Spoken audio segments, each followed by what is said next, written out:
Welcome to Talk Without Borders. I'm your host, John Pitti. So, today is a small milestone. This is the 10th episode of the podcast, and I would like the opportunity to thank you for the support and thoughtful feedback so far. I started this show to have honest, engaging conversations with people who have ideas worth sharing, and so far it's been a great experience for me. In this episode, I sit down with Sam Elsey, one of the youngest and I think most promising political voices in Luxembourg today. Sam just finished high school, but he's already made his mark as a youth parliament president and an outspoken advocate for stronger civic engagement and more opportunities for young people to get involved in politics. We talked about why so many young people tune out of politics and what it might take to change that. We also talked about Luxembourg's education system, misinformation, and the challenges of digital transformation. If you're enjoying these conversations, I'd really appreciate if you could subscribe, especially on YouTube, where we're close to reaching our first 100 subscribers. Your engagement, whether it's liking, sharing, or subscribing, helps us grow, reach new listeners, and keep bringing you meaningful discussions with interesting people. But now, enjoy my conversation with Sam Elsey. Hello, Sam. Welcome to the podcast. Hello, welcome, and thank you for having me. So first of all, I have to say you're my youngest guest so far, by far, I would say. If I remember, we had a text conversation earlier, and I think you told me that you're finishing your high school exams. Is that correct? Exactly. I finished them recently. I was told 2 days ago that I passed, actually. So, you did already? Yeah. Is that fast? Yeah, I was one of the lucky ones who received their results early. Okay. And now looking forward to university and moving on. How did it go? Can you say what your grade was? Is that too private? I haven't received the exact grades yet. Okay. Just like the overall mention that I did well enough and that I passed the year. That's the most important thing. That's the most important. Yeah. Okay. If I may ask, what section did you go to? Because I remember I went to the classic section and then first the economy part for 2 years, and now the last year I switched over to social sciences, geography and history. Oh, is that the G? Is that correct? Exactly. Is that what you got? So it's been a long time for me, but I still remember that. Well, congratulations. So I don't know how old you are exactly, but I would just assume you're 18 or 19. I'm 19. Yeah. Okay. Well, that's pretty impressive. So that's a good bridge we can make because, you're quite active on social media and in the political scene in Luxembourg at such an early age. So how did you become so involved? What did lead up to you being so involved? I would say the first thing would be my family context. I've always been one who's loved to debate, and I've got a brother who's just as competitive as I am. And so from an early age onwards, we would have the most random debates about whatever. And after time, we just both started informing ourselves as to win against the other person. And so that slowly snowballed into reading the newspaper every single day, trying to be as informed as possible. And we would basically have daily debates. Then, this is a long story, but at the beginning of the pandemic, I was supposed to have a boat tour in Croatia. And even though the first pandemic restrictions were starting to go ahead, we still decided, let's do it. And school was on our side.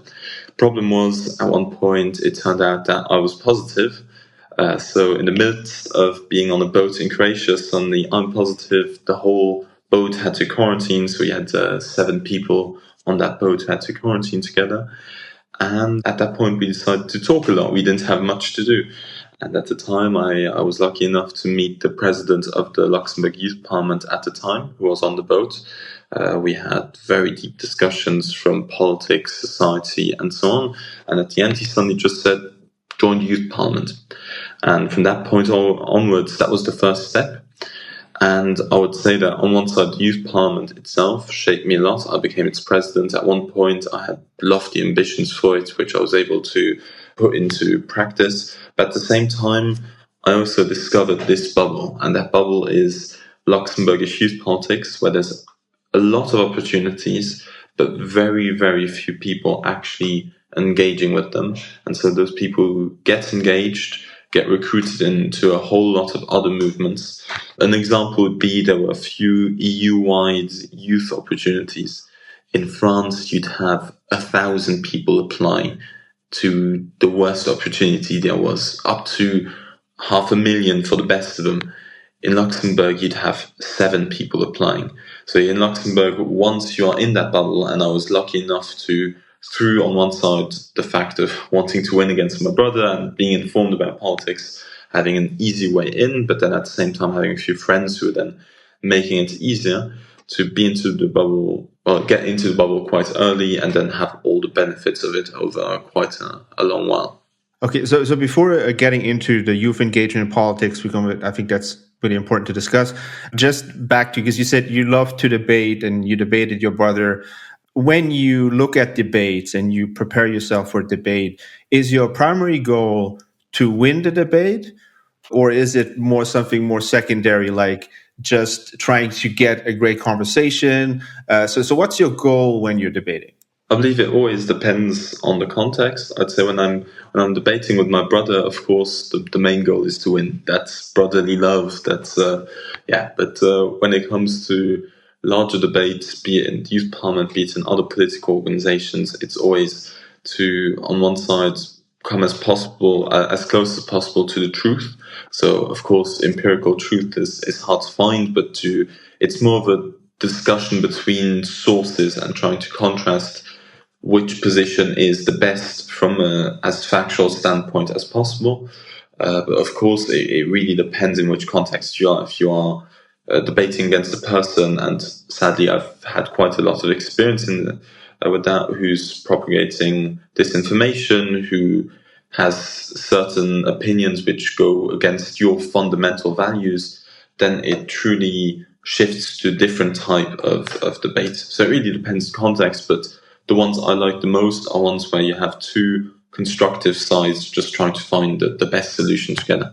So tell me about the youth parliament. For the listener that maybe hasn't heard about it, how does the youth parliament work? What's the main idea behind it, and what do you contribute to it?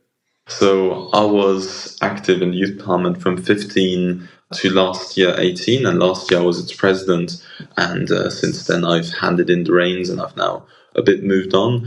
But for me, it's truly the stairs into politics, or at least engagement in Luxembourg. It's for people from between the ages of 14 to 24. Once you become a member, you then get a lot of other activities from other organizations proposed to you, so events, social stuff and so on. So that's one of the advantages, but at the same time, there's 5 commissions in the Luxembourg Youth Parliament. And so these commissions go from economy, environment, foreign affairs, and so forth. And each year they decide to write a resolution. So each year of being a member of the Youth Parliament, you'll be a member of at least one commission, and then write a resolution together with people with vastly different backgrounds, cultures, political opinions, and so forth. And the idea then is to create the most factual and convincing resolution on a youth-related topic as possible. And then at the end of the year, you present it to the Chamber of Deputies and try to convince them to basically put it into place, or at least consider it. Is the idea to mimic the political process in Luxembourg for young people? Is that the main idea behind it?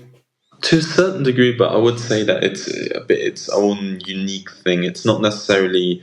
Some people describe it as the little sister of the Chamber of Deputies. I would tend to disagree. There's still big differences. Everyone can join. You don't have to be elected to join. You work on one resolution a year, unlike the Chamber of Deputies where you have multiple. But yeah, I mean, the general idea when it was set up was truly to be the youth parliament, so the smaller version of the grown-up parliament. So, since you have quite a lot of experience in debating with a lot of other young people, especially in the youth parliament, well, I would assume that the people that come to the youth parliament or engaged in the youth parliament are also very engaged politically, I would assume, right? So they care a lot about politics, they care a lot about being engaged, participating in society in a constructive way. But I think you mentioned it earlier, when you compared Luxembourg to France. It seems to me there is quite a bit of a problem in Luxembourg. I believe you have in my opinion, a very sad engagement profile in Luxembourg politics. That is, politics as a whole, as well as youth politics, where it's often the same schools, the same backgrounds, the same people. I'm a stereotype of that problem. I was talking before of the bubble. I'm exactly the kind of person who's typical for that bubble, and at least I'm aware of it. But Luxembourg youth politics truly is a small group of people working together, recruiting from the same schools from where they're from, and that repeats itself. The Luxembourg Youth Parliament for quite a while had presidents from my school.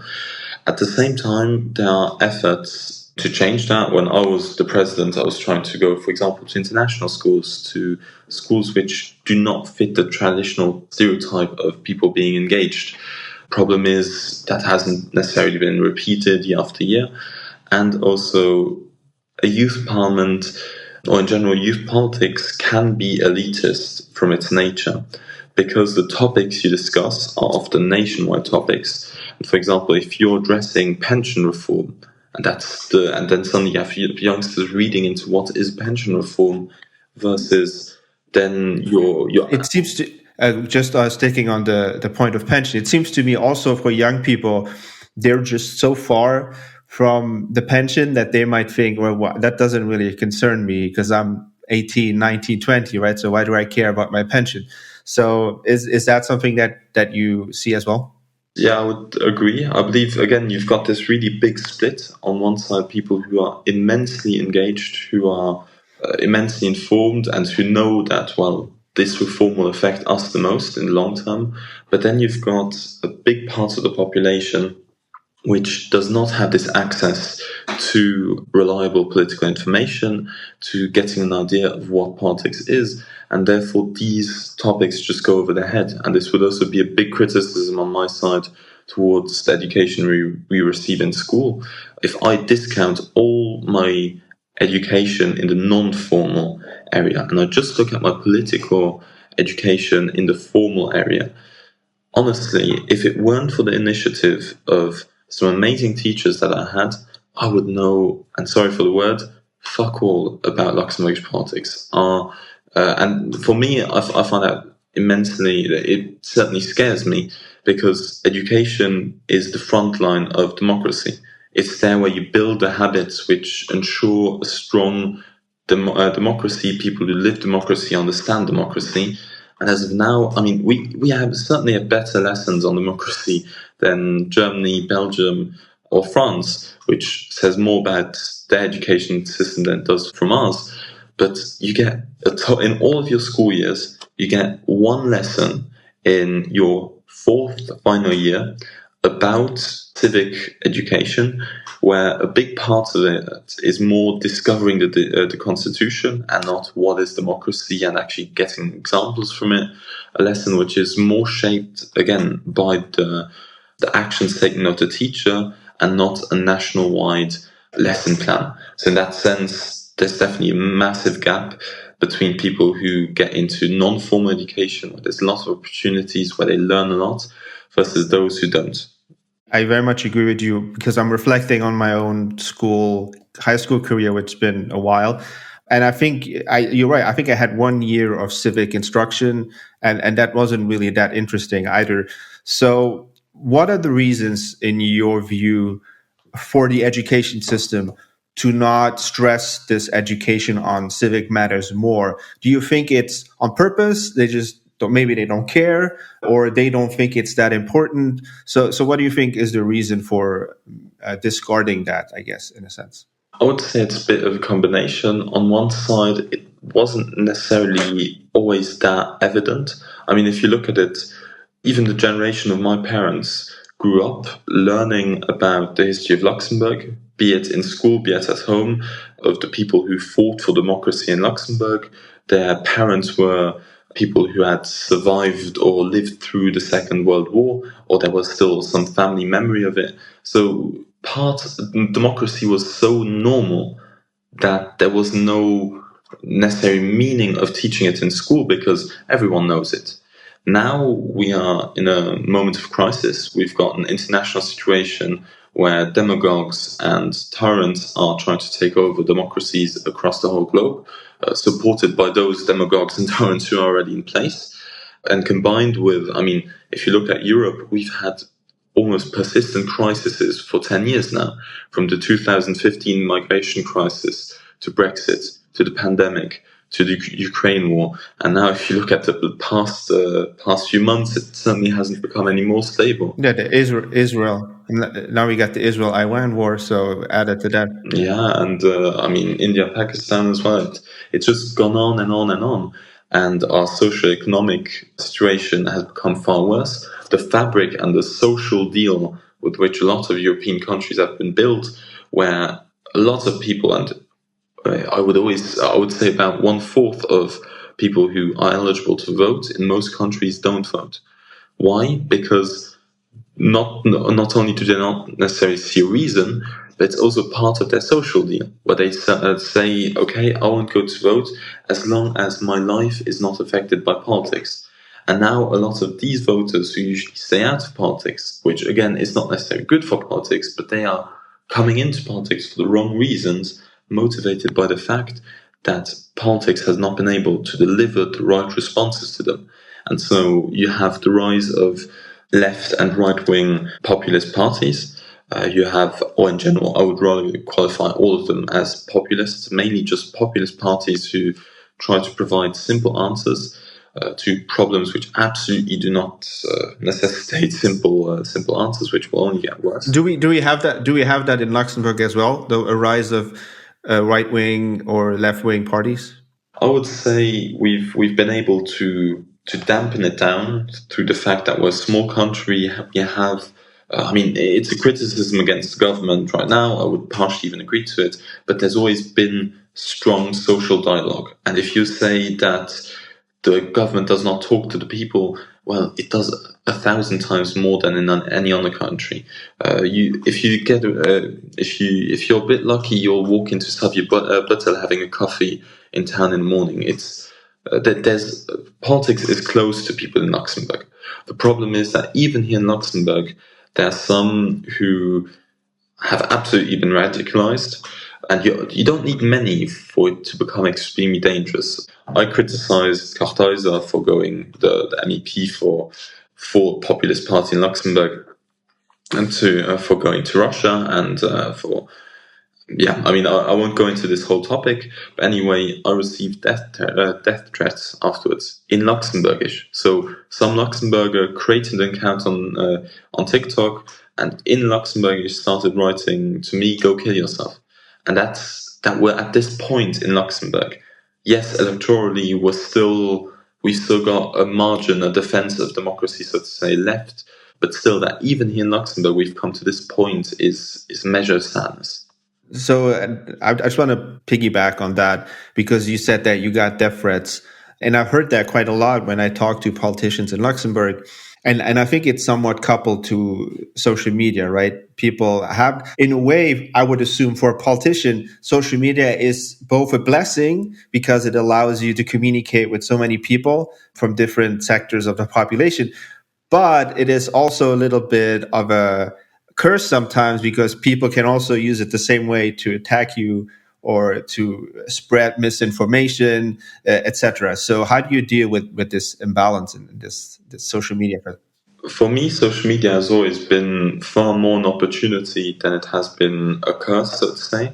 I've used it to create, for example, a LinkedIn newsletter, an Instagram channel, and a few other medias with whom I then can share youth opportunities to wider audiences. So in that sense, it has also helped me try to achieve many of my political goals in the youth parliament. As a consultative organization, your main power is actually having a voice. And so social media, in part, allowed us to reach a lot of the change makers through Luxembourg.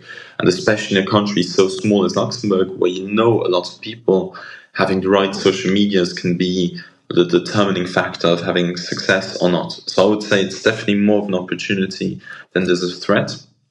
But at the same time, you have to adapt yourself. I've got dark humor. I'm ready to admit it.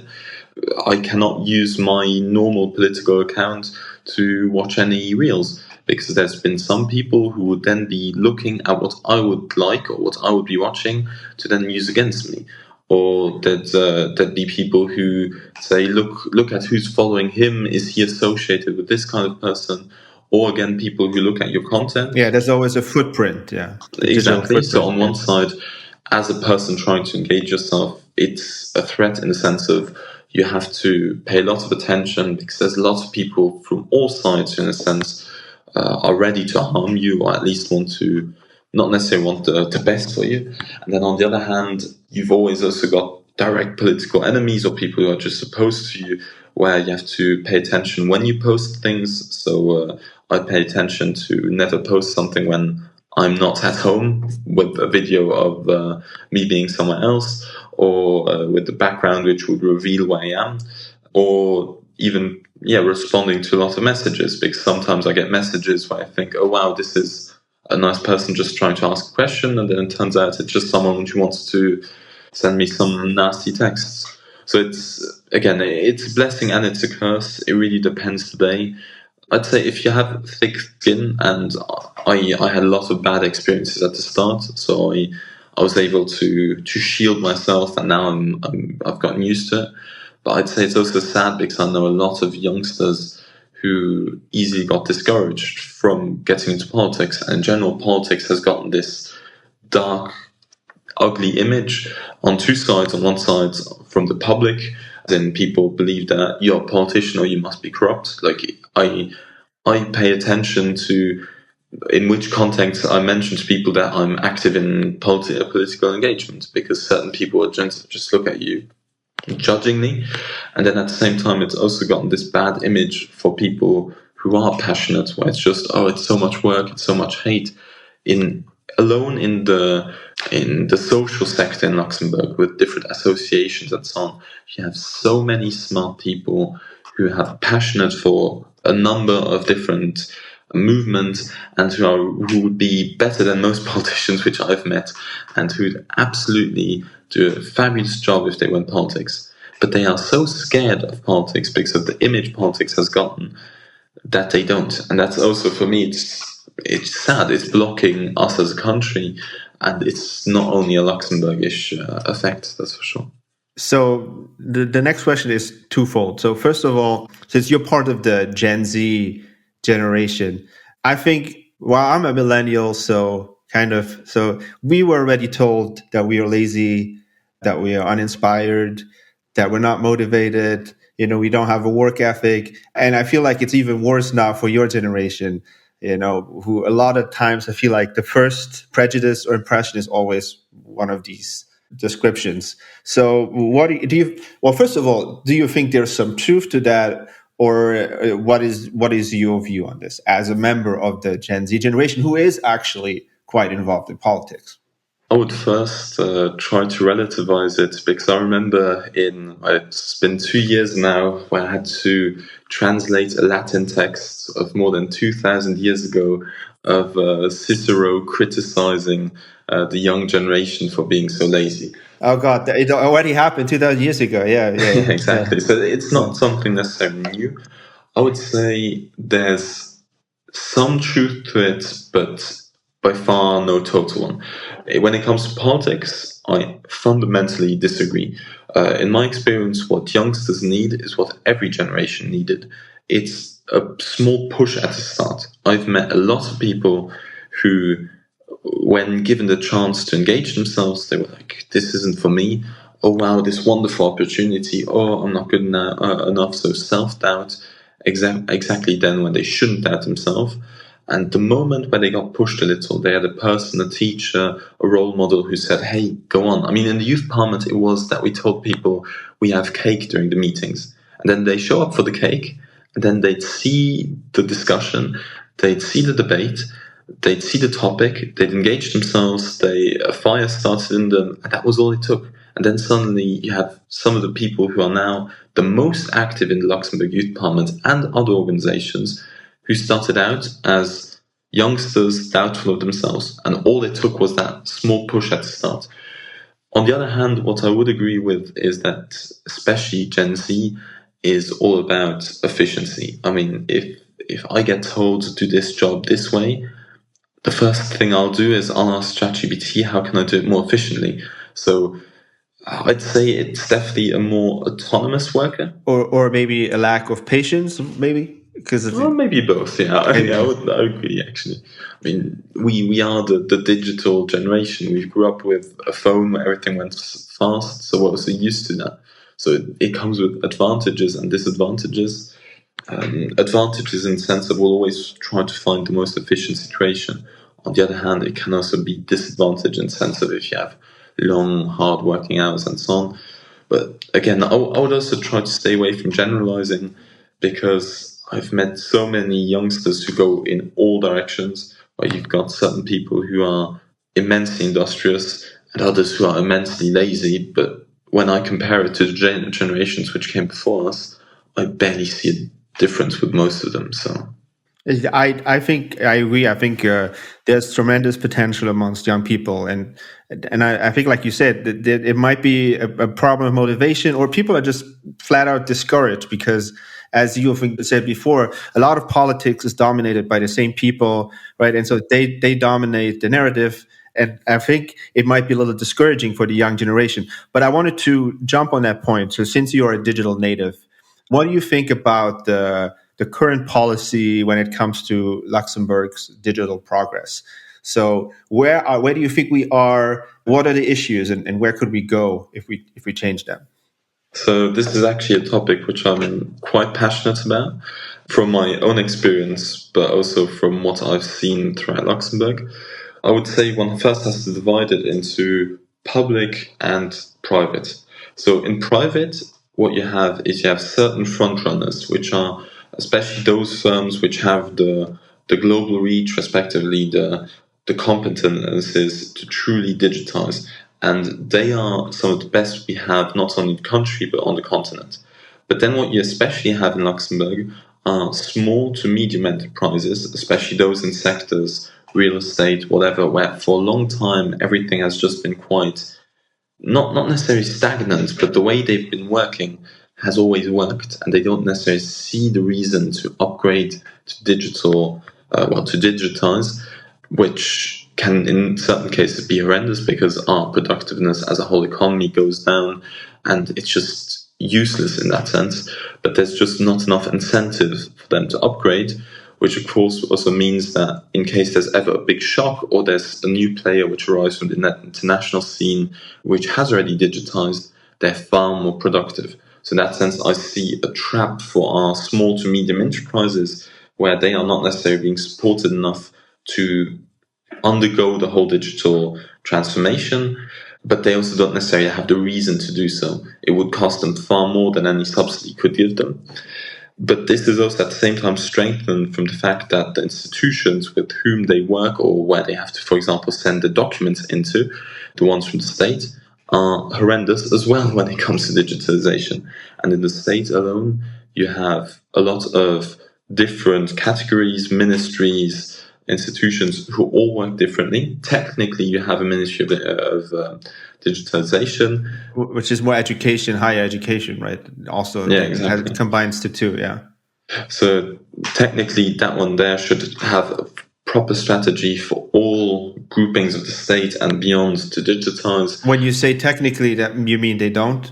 I believe they do, but I believe that putting into practice is very, very slow. I've barely noticed them, and I believe that they don't live up to the slogan of Luxembourg of "Let's make it happen," because we should be an innovation capital. We've got a country like Estonia where you can vote electronically, where you basically receive everything from the government digitally, where you have a My Guichet app which actually includes all your interactions with the state and not just a handful. So for me, we're a quarter there. We've got a lot of good initiatives, but we've just placed the fundamentals. And somehow it's taken us so long to move beyond that initial phase. But international partners aren't waiting. And so I see it as, on one side, definite issue for everyone. It's something where you can make the state easier to work for everyone. Everyone suddenly knows where to ask which documents. It becomes easier. There's less geographical limits and so forth. And at the same time, it's also good for productiveness. And also, in my opinion, it can make opportunities and engagement far more open, especially for youngsters, because who's on the web? Us youngsters. An idea I pitched not too long ago, which who knows where it will go, was to create an application from the state with all the engagement possibilities for youngsters on a single app. Because right now you've got thousands of different places. Every institution is doing their own thing. But if you would have one central place where every youngster gets notification at the morning in school and gets told, here you can engage. I think that's an interesting idea. So where do you go? Who do you contact when you propose an idea? Do you go to the Minister of Digitalisation, or who did you pitch this to? A few agencies. So in the Youth Council, in the National Youngsters Service, and in speaking to Minister of Education, it's a long way off from becoming a reality. So. Did you get a reply? Did people engage with your inquiry? As it seems they're interested, they've got their own initiatives. So that's something which I'm hopeful, and why I say so that's one of the reasons why I'm in general hopeful for Luxembourg. Is it's small enough that even I, as a low-level youngster, so to say, just a youth politician who's a bit interested, can reach some directors, ministers in this country and pitch my ideas. It's even if they won't accept them, at least I had the opportunity to do so. And as it seems, they're working on similar initiatives, and they'll include the feedback.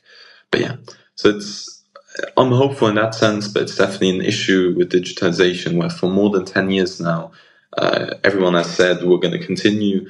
And for more than 10 years, it's been more of a sideshow, the kind of ministry you get as a prestige thing and not an actual meaningful ministry in any other sense. At least this is my impression. I have the same impression that there's a lot of performance, a lot of things are said, not a lot of things are done. And I always say, if you want to know how serious your government takes something, look at who they appointed as, the person in charge. And I think if you go look at the Minister of Digitalisation, who's actually a doctor in her private life. So I feel like, there are quite a lot more people that might be more qualified for that position. Maybe they might have a background in tech. They have a background in, technology, something related to this. I think that is very much necessary, for the country to make a change. I would partially agree. On the other hand, I also find that it's interesting in certain cases when you have different experience. So, for example, something which is happening now is that doctors are starting to become digitalized, and this is one of the where the CNS is starting to do it, and with doctors is going in that direction. So I'd say bringing experience from different sectors can help. But for me, what's missing is an overarching, not only strategy, but vision. For me, we would need something like Luxembourg 2035. We want to be further ahead than the Estonians, or we want to have voting electronically and have tried to take all the domains of public life and per domain have a separate vision where you say, okay, here we want this, here we want this. As of now, I don't see it happening. And yes, there were. So why not? Why not? Why has it? Because you said for 10 years, you feel like there's a missing initiative. So in your view, what is the point that's holding back a government to move into that direction? I would say there's been a lot of different visions from different people coming into this position. It's never been assigned as the most important. It's always just been a thing on the side, so to say. And for the rest, it's always digitalization is also a strange subject because it touches everything. And so that's also another problem which I see where every ministry is doing it on their own. In education, I mean, this is my school iPad. So I've been able to have a digitalization from the Ministry of Education. But how does this affect the economy and other ministries? Each ministry is doing it a bit on their own. And in my opinion, at least, and again, here it really depends per minister and per term we're speaking. But as of now, I don't believe there's overarching vision which transcends political parties, and that definitely has to be worked on. But it also takes political courage and also political necessity, because also other topics have just been so much more pressing, more present for the average citizen, that in that sense, it's a low-level priority, which is absolutely sad. So you think that it is a low-level priority for the current government. So do you think at some point it will become a top priority? If at some point maybe it's too late? It's a hard question to answer, but I would not say that it will not necessarily be a top priority, but it will continue to be something which is worked on the side. So it will be completed, there will be milestones reached, but I just don't see us becoming a front runner. So I don't see us becoming the first to digitalize everything and be even before Estonia. I just see us being a country which moves along the rest in a quite steady pace. So I wouldn't necessarily say it's not a priority at all for this government. It's just like any other administrative task, it's done on the side. Some changes are going to be done, but we're not going to run a marathon to absolutely get it done as soon as possible. Okay, so I want to switch the conversation a little bit to disinformation. If we talked a little bit about it earlier with the rise of social media, especially young people consuming more and more news, be it through YouTube or online news. So the more traditional, television, people sit down at 8 p.m. and they watch the news, right? As people get older, this is a consumption behavior that's going to die out. And now we have this online environment, right, that's creating the news. So as a young person and as a politician, how do you see this affecting us being informed, and what are the risks, right? Because there are a lot of risks, I think, in terms of misinformation. So I guess what is good about it and what do you think is bad about it? I mean, the good parts about it are the movements you can see spreading through, and I would qualify them as the progressive movements you can see on online, the Me Too movement and other similar movements, which absolutely helped in the sense of that a lot of people got together, they brought a message together, and this had an actual impact, or helping Ukraine also in part was motivated through social media factors, where people saw what was happening and were spontaneously starting to help the Ukrainians, be by material aid, pressuring their politicians. So there's a lot of good things which can come from it. At the same time, what I'm scared about most is not natural organic disinformation, because a lot of people spread disinformation without necessarily knowing so. They misinterpret the scene, they start talking about things that they aren't necessarily informed about. And I'm not that scared of organic disinformation. I would call it organic disinformation in itself. I'm scared about it being amplified. And the problem you have is you have more and more bot farms, which are often also used from, for example, Russia or other countries which absolutely want to destroy our democracies. They are supported by a very populist podcast show, so I'm happy to be on a good podcast and not on Joe Rogan. So things like that. Well, I want to jump, because I think it's a little bit sad, because I used to listen to Joe Rogan. I remember I was at university. I used to listen to him a lot, and I thought he was actually quite good in the beginning.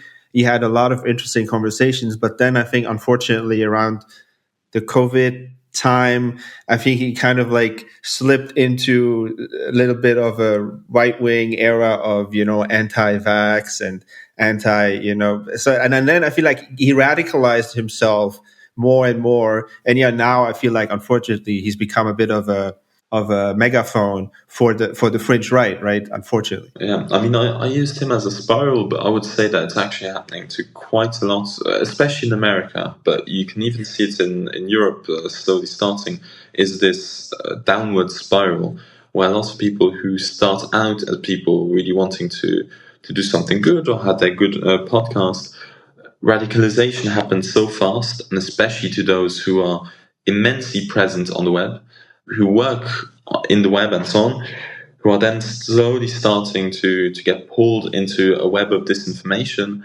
And the problem is also the way algorithms are built. As soon as you get into an echo chamber, it's very hard to get out.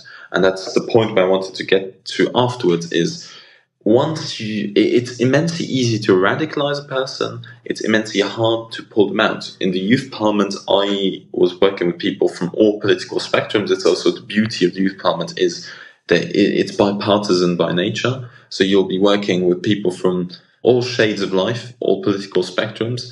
But what I saw there were certain youngsters which we were trying to recruit who had at one point slipped down this spiral, be it a TikTok they watched for too long, and then afterwards their feed started giving them more and more and more of the same content until they were slowly sliding into this position, and where it was basically hard to get them out.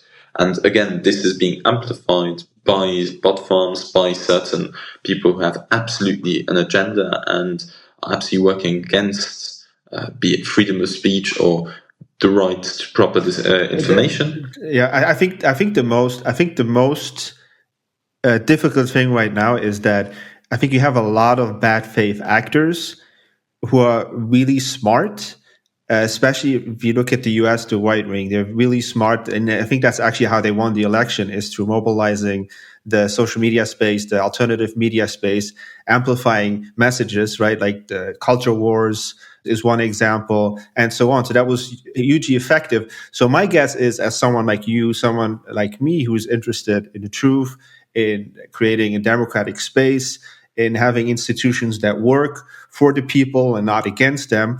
But I think like the whole Trump era, and he has kind of like muddied the water so that people don't really know what is true anymore. You know, what is fabrication? Because Trump will be able to say the New York Times and CNN is fake news, but Alex Jones is like the greatest journalist that ever walked on earth, right? So, and people believe him. So I guess my question is, how do you get, and you just mentioned it yourself, the radicalization process is hard. It's really hard to get out of. So what is your suggestion? How do you think we can get out of that? The first thing I wanted to get back on is I've forgotten the exact name, but there's the term of I believe it's Orton window. That what is Overton? It's the Overton window. Overton window. Thank you. What is acceptable to talk about in a democracy? And in my reflection, I believe that more than one exists by now. Where in most democracies you have more and more of a split, where certain people more and more, and that's also not necessarily good, but they go more and more into the phase of you're not only allowed to say certain things which don't offend certain people, and then you've got a different direction of people who have basically the same movement, just that it's going into a different direction, where you've got two different realities, two different perceptions of democracy which are starting to exist, which are polar opposite in nature. However, what I believe one has to try to find is the common ground. So there's always still some part which overlaps. For me, that's every time I was starting to debate someone who would disagree with my views, disagree with, an example would be the right to vote for people from 16 onwards in Luxembourg. So that is a big discussion for youth parliament, of course, essential. You had lots of youngsters being pro and against, but it was always a fun discussion. So whatever your opinion was, you could have a fun discussion. And every time we would start this discussion, the first thing I would try to do is, what are your fundamental values? My fundamental values are those of democracy.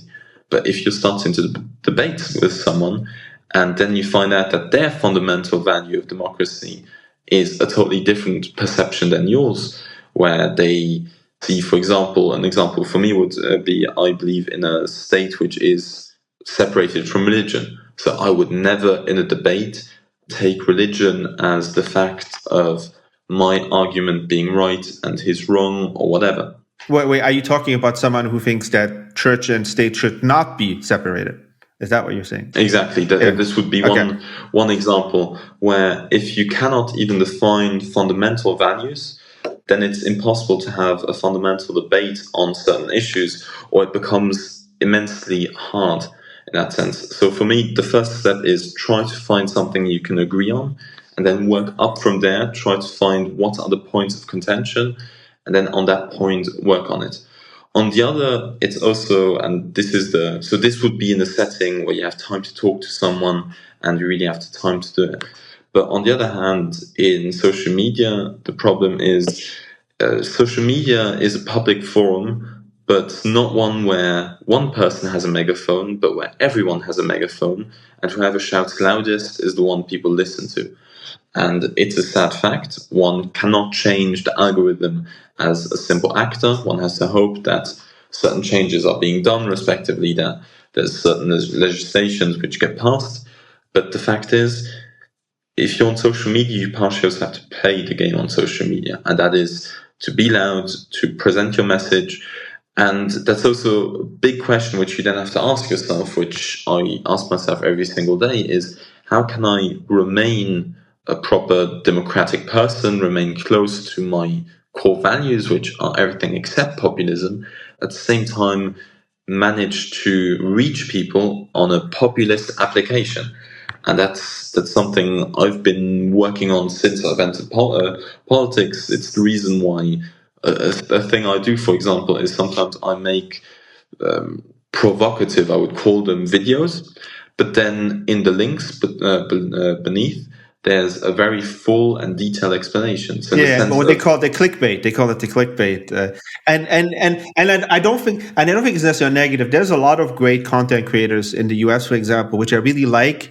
When you listen, I really like their content, but the way they promote it is very clickbaity. And I think one of them even said, "Yes, I have to do this because this is what gives me the clicks and what gets me the engagement." I think that's what you were talking about, right? Exactly. It's sad because you don't necessarily want to do it, but you are forced by the nature of the application to do it. But again, I mean, for now, I believe that it's gone quite well. It's often that I just have to try to have a really good hook within the first 10 seconds of a video. Otherwise, all of the Gen Zs are going to go. So that's for sure. Right. Well, that's another point. So how do you reach this Gen Z generation who is really used to short content? It has to be grabbing their attention right away. Well, we can name like TikTok, right? It's like, oh, 6 videos, somebody's dancing, something. And they scroll and they scroll and they scroll, and oh no, this is boring. Move on, right? So how do you deal with this? I want to say short attention span that keeps getting shorter and shorter, right? I would say it's a buzzword, but stay innovative. For me, what's worked certain years does not work at all anymore. So I've always tried to adapt my content. Sometimes I also on purpose make content as they did a few years ago, or I use references to things which are far more millennial culture than they are Gen Z, because the best way to reach young people is to subvert expectations. So the trick is either play their game in the 10 first seconds, or even less, 5 first seconds of the video. You have to have a hook, something which reels them in and keeps them there.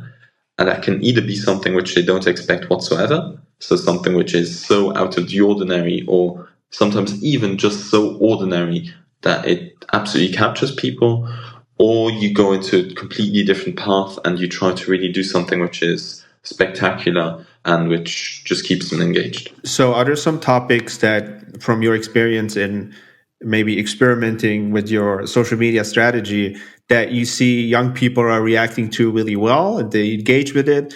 And then other topics they don't engage at all. So, for example, I would imagine, like, if you talk about the Hamas versus Israel conflict or Ukraine-Russia war, maybe young people, this is not like their priority, or the pension reform. I feel like a lot of topics would probably, on most young people's mind, would be very low on their list.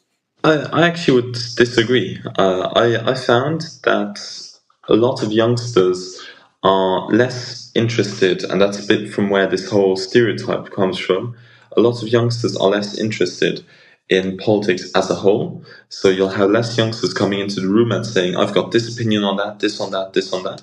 But you have a lot more youngsters who are immensely informed on certain specific topics. And then suddenly they'll be basically experts. So be it on Ukraine, be it on Israel and Hamas. I've got lots of friends who were never interested in geopolitics. Then this war happened, and this was which kickstarted them into making their own research. Or climate change. That was especially with Fridays for Future, where half of my generation was tossed into this whole debate, where a lot of them, of course, moved on, but we still got a massive amount of youngsters where they're not necessarily interested in politics, but you talk to them about climate change, and they would be able to just generate an essay on it better than ChatGPT. Yeah, so I just pick up on this point of youth engagement. So you still said there's still a very small amount of young people that are engaged in politics relatively. So what would be your strategy for getting more young people into politics? So the first thing would be schools. As of now, what I've been doing, so as I mentioned earlier, I have my own newsletter on LinkedIn and on Instagram. I've got multiple different organizations where I've taken it on as a personal task to share opportunities. And you've got numerous groupings throughout Luxembourg: the Youth Council, the Youth Parliament, the SNJ, the Ministry of Education, Eurodesk. I could name, I'd say, at least 5 more, who all independently share information. What needs to happen is not only that they get centralized, but also that you use existing institutions to funnel these informations to the youngsters. So the youth centers in the communes, the schools, be it primary, be it secondary. I believe that the nature of school has changed. Education, as said before, has to really take on the mantle of also being a protector and teacher of democracy. And therefore, one cannot have lessons, one cannot have a school without also including better civic education, but then also at the same time working hand in hand with non-formal education. So at the end of a lesson about, I don't know, politics, there's suddenly, hey, if you're interested further on this topic, take a look at the Luxembourg Youth Parliament, stuff like that. Where as of now, the connection between formal and non-formal education, especially when it comes to socio-economic engagement or socio-political, and that's the hardest part, is very strong in certain schools. And those are often schools in town. Those are the schools who have the most resources anyway. So these youngsters get all the opportunities. And that's also a form of inequality, because I have the potential to meet with ministers. I have the potential to meet with directors, to be on this podcast. My engagement has directly led me, every single decision has led me to this. And as of now, it reinforces existing social inequalities because, for example, there was a statistic which looked at, if you are a Portuguese person living in Luxembourg, what is the chance that after primary school you are redirected to a technique secondary school, which is perceived worse than the classic school, and it scores far, far higher. Now, which schools are those who have the most resources, who are the most connected with other engagement types and so forth? Mainly classic schools. And again, even there's differences between those who are in town and those who aren't.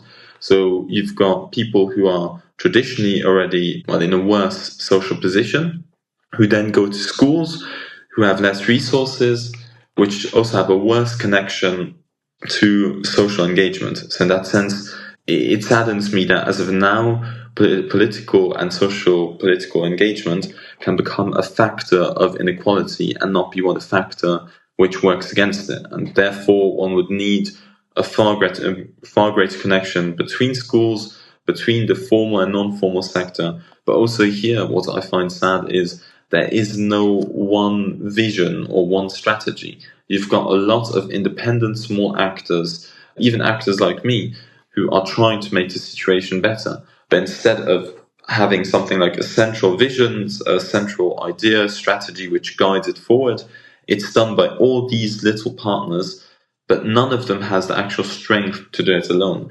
And so what one needs is a form of pact, a form of platform between them, which can guide it. So beyond the need for more education in that space, or more diversity, more access to information, do you think the government is doing enough to do outreach to young people?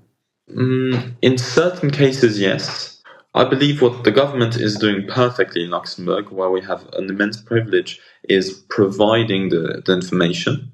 But what they're not doing well is reaching the youngsters. So what the government does perfectly is create marvelous websites, create marvelous magazines and so on, with all the information you could need. But for some reason, and I think it's mainly because of an issue of believing that the youngsters have to do it themselves, which is in a part legitimate, but at the same time, it hinders some people from actually getting engaged, is the fact of reaching out to people. So what they do perfectly is creating the information, displaying it, but just not displaying it in the right places where youngsters are. And there again, you need a better strategy. And something I would like to mention on this whole point. So they're not doing a good job at reaching out to young people. No, they are. Okay. Certain actors are, but yeah, again, they're doing a good job in providing the information, just not providing it to youngsters. Okay, and how could they change that? So you say they have the information, they have good content, but they're just not good at communicating it to young people for whatever reason. Is that the idea? Exactly. I would say it's in one part, again, you have too many actors with different strategies, so it needs to be one strategy. And also employ some Gen Z. That's also the other part. I say that the best people to actually contact Gen Z would be other youngsters. And also the strategies you have from the ministries are often too professional. When I see a video which is done professionally on TikTok, I believe it's an ad and I swipe away. So what you need are people who are on the ground, who know what the sector looks like, instead of people who, and sorry for placing the stereotype here, but people who couldn't be further away from the youngsters who are sitting in some dusty office. In the ivory tower, yeah. Exactly. We call it. So for your vision, as a young person looking into the future, we don't have to define it, let's say if you look into your crystal ball 5-10 years down the road, what would you hope for? What would be the best case for you, how Luxembourg develops, especially in the context of the European Union, and what would be a really bad way? So I'm a firm believer in the European project. I would also consider myself a European federalist, especially as a Luxembourger. We are such a small country. We have nothing to say, and it's something often Luxembourgers forget. We have nothing to say on an international stage were it not for the European project. The European Union gives us a voice. The European Union gives us protection, gives us a proper market which actually accounts something in the world and is not just some miniature peck somewhere in Europe.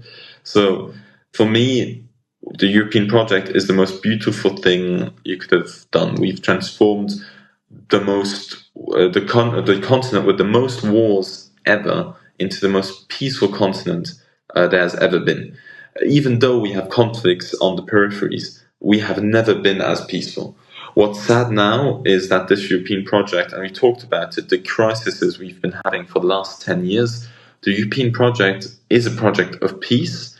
At the same time, it was also built for peace. So it was never prepared to be in a situation of conflict. That's why NATO existed. The sad fact is that as of now, with NATO becoming unreliable, with a lot of different issues throughout the alliance, so with a lot of different divergences in the alliance itself, you don't have this common vision anymore as to what are we as NATO, and hence the European project has to step up and become its own independent, in my opinion, country. If it becomes a country now or in 50 years, I do not care. You're saying that you want the European Union to become a country? Yes, I would. I'm a firm believer in federalism, so United States of Europe. How exactly this would look? Is that a common position? Because I haven't encountered that a lot in Europe. Well, I'm part of the Young European Federalists, so okay. I know quite a few throughout Europe. It really depends where you go. It's a lot of people are pro-Europe, but they don't take it to the final step of saying I'm pro a European country. So are you saying that because if you look at the US right now, and they have so much dominance and they have so many things, like militarily speaking, they dominate so much of the space, economically speaking, are you saying that maybe combining all the countries in the European Union would be a better counterweight to the US in terms of force and strength, maybe even military speaking? I mean, I don't believe that our goal should ever be to rival the United States. We are partners, and I hope to return to that state as soon as Trump disappears. But already now, well, disappears as in he doesn't get elected. I don't want to insinuate anything else. I mean, let's hope that he doesn't follow through on his third term goals. You never know what will happen. Yeah, but I mean, if you look at it on the other hand, Europe employs more soldiers than the United States. We have more than 1 million soldiers when you also count reservists. We just have such an inefficient way of handling things. We have more than 500 different operating systems. We have different tanks, different ammunitions. So we are throwing money out the window, which the United States, through economy of weight, of size, is pulling together and creating far more meaningful things. And for me, Europe is mainly, and that's what I firmly believe in, the United States of Europe, even though I'm a federalist, should be a long time goal. It should be something like, let's say, 2100, when we're old, when we're going to enjoy our new pension system. That day we'll have a future European Federation. But until that point, let's take logical steps together. The euro, the Schengen, those were logical steps which improved our daily lives, which made budgets easier. And there's so many more steps, be it education, health, military, and otherwise, where it doesn't take much. But if we found political courage, we could build a closer union which could actually respond to the kind of threats we're facing as democracy.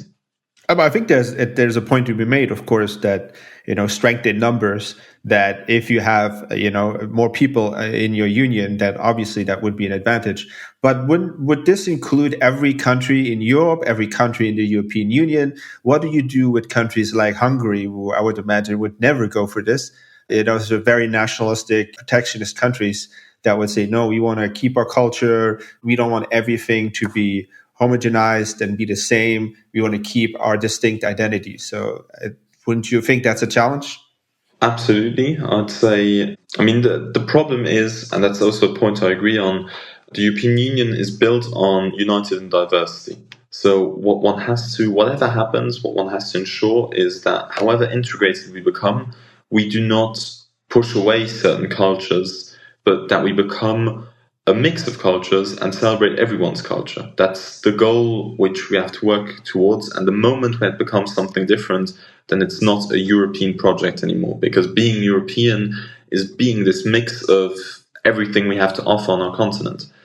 But what I believe in on a political sense is that what one has to build is not a European Union as we have now, where everyone goes forward together at the same pace, which has its advantages, but also means that certain countries are pushed forward even though they might not be ready yet, but a Europe of different speeds. So, for example, Western Europe, the Benelux countries, we could easily integrate far further and have direct benefits for everyone in all of Western Europe. But then take Hungary, take Slovakia, you've got certain countries who don't want that. And that's their rights. I mean, they have their own sovereignty. So every country should be able to decide at which point they want to integrate. Wouldn't that create a lot of, imagine, you'd had Luxembourg, Belgium, Netherlands, Germany, and they would all form a union, but then you'd have, isolated countries that would be sort of like be excluded. Isn't that some sort of pressure from us or from the union to them in terms of join or you're going to die economically, culturally, and in all other sense? I would tend to disagree because you would, by becoming a union with some, you wouldn't annul the treaties with others. So, for example, as of now, what's funny is we already have a Europe of different speeds, just on a different level. We've got the Schengen, we've got the Euro, we've got the EU, we've got the EFTA, we've got the European political community. It goes on and on and on. I've actually bought a poster with all the alliances.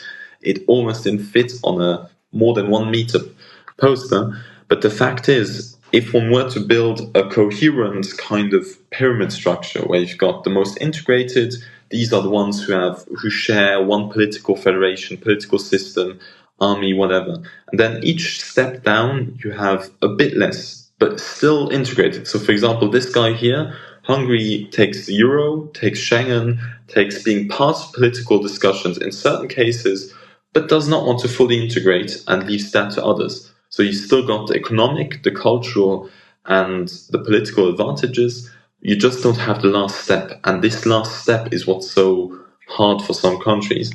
But again, I mean, I'm speaking in hypotheticals. Sure, it's an interesting idea for sure. Yeah. I believe the main problem, though, and that's the one thing Europe has to solve at one point, is simply the veto. Because as of now, we don't have a European constitution, we don't have any advancements in the whole European project. Well, what I like to say is, in the 20th century, what Europe did was monumental. What we've done since then is administrative, and that's because of the veto. Because a single country, I mean, Luxembourg, not even 1 million citizens, could block a union of more than 400 million citizens. And that's, for me, the big issue we face. And I take an historical, I'm a history buff, so I take a historical example for that. There was once the Polish-Lithuanian Commonwealth, where there was the Liberum Vetum, which meant that even if a single politician, if the Chamber of Deputies would disagree, a law would not be voted. What did the Russians do? The Russians bought a single one of their deputies and asked him to vote against the declaration of war against Russia. And so Russia was able to just take certain provinces, I'm simplifying, of course, but certain provinces without problem. And we've got a similar situation. The last Russia sanctions package was not voted through because of Hungary and Slovakia. Are you talking about the NATO right now or about the European Union? The European sanctions package. So in the European Union, there's a veto, which means that a single country can block. In some cases, there's a lot of legal stuff behind it, when they can use it, when they can't. In some cases, they can just say no. And their no is for the whole alliance. And so in that sense, a single no can block everyone, which of course can have absolutely disastrous effects. Mm-hmm. And then just to kind of because we haven't really talked about the elephant in the room, which is the United States, right? Because you mentioned it, always been an ally, historically speaking, of course, and it's obviously in our best interest to keep the United States as an ally. So how do we survive the 3 more years of the Trump administration? I fear that all the bridges are burned by the end of it, and we won't get back to this, ally, this powerful ally, the relationships that we built with this powerful ally over so many years. So what is your view on that? So we are only through 10% of Donald Trump's second mandate, so it's not necessarily encouraging. But I would say there is a deep friendship between the American and European people. There's deep business ties. There's also deep political ties. So I absolutely see the potential for rebound of the American-European relationship, as happened during the beginning of Joe Biden. But what Europe has to realize, and I hope that they're doing it right now, we're doing it right now, is the Americans never had our best interest in mind.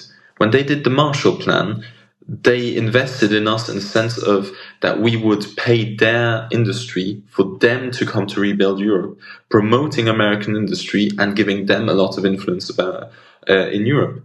When Joe Biden did the Inflation Reduction Act, Joe Biden, where everyone thought he would be the best European ally there could be, at the moment where the Ukraine war started, where our industry was in the gutters, he suddenly massively invested in his own economy, leading to all of their enterprises outperforming ours.